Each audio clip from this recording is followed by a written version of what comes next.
Good morning, church. Just want to share just a verse this morning and some words from a well-known song. I was gonna share about Gideon, because Gideon's one of the characters that we read about today in today's Bible reading in the book of Judges. But as I was just getting ready for the day, just a verse came to mind, and also on the back of Pastor Dave's encouragement on Sunday, just to put our faith and hope in Jesus.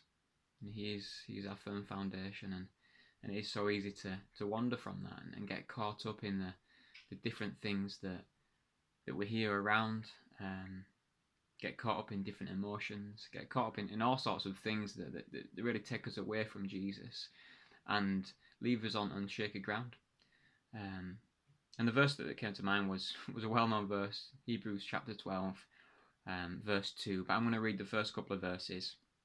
This is the preceding chapter was all about the heroes of faith, the great hall of faith in Hebrews 11. And then it says in chapter 12, therefore, we also, since we are surrounded by so great a cloud of witnesses, let us lay aside every weight and every sin which so easily ensnares us, and let us run with endurance the race that is set before us.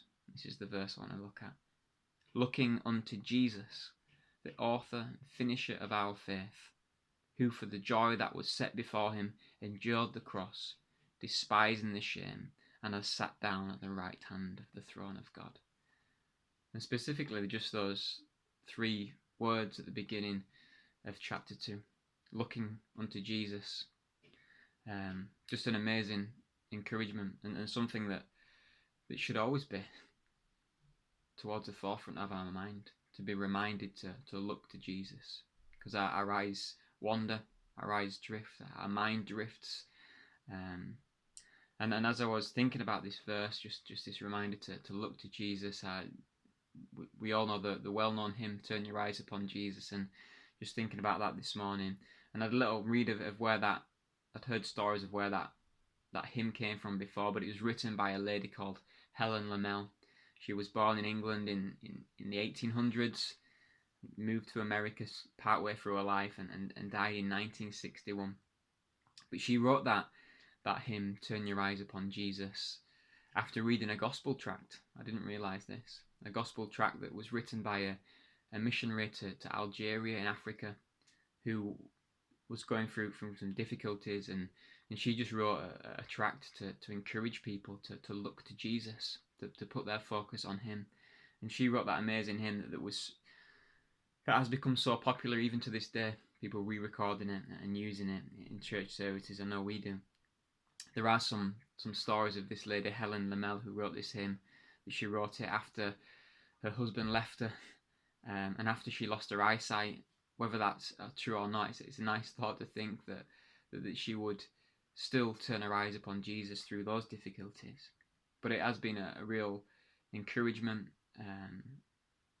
to so many of us. And I just wanted to, I know we sing the chorus a lot, but I just wanted to read the lyrics of the verses, because there's 3 verses to this song, and they're just really amazing, and a real encouragement. O soul, are you weary and troubled? No light in the darkness you see. There's a light for a look at the Saviour, and life more abundant and free. Through death into life everlasting, he passed, and we follow him there. Over us sin no more hath dominion, for more than conquerors we are. His word shall not fail you, he promised. Believe him, and all will be well. Then go to a world that is dying, his perfect salvation to tell. And then the chorus that we all know is this: turn your eyes upon Jesus, look full in his wonderful face, and the things of earth will grow strangely dim in the light of his glory and grace. And that's the simple encouragement today, just to look to Jesus. I'm sure you tech-savvy people will be able to find a version of that on YouTube somewhere. Maybe just have a listen to it now. Just look to Jesus, and remember that He is our firm foundation. As Pastor Dave encouraged on Sunday, whatever's going on in life right now, it's so much sweeter and easier to cope with life and to go through life with our eyes fixed upon Jesus, the author and the finisher of our faith. Hope you all have a wonderful day. God bless you. Bye-bye.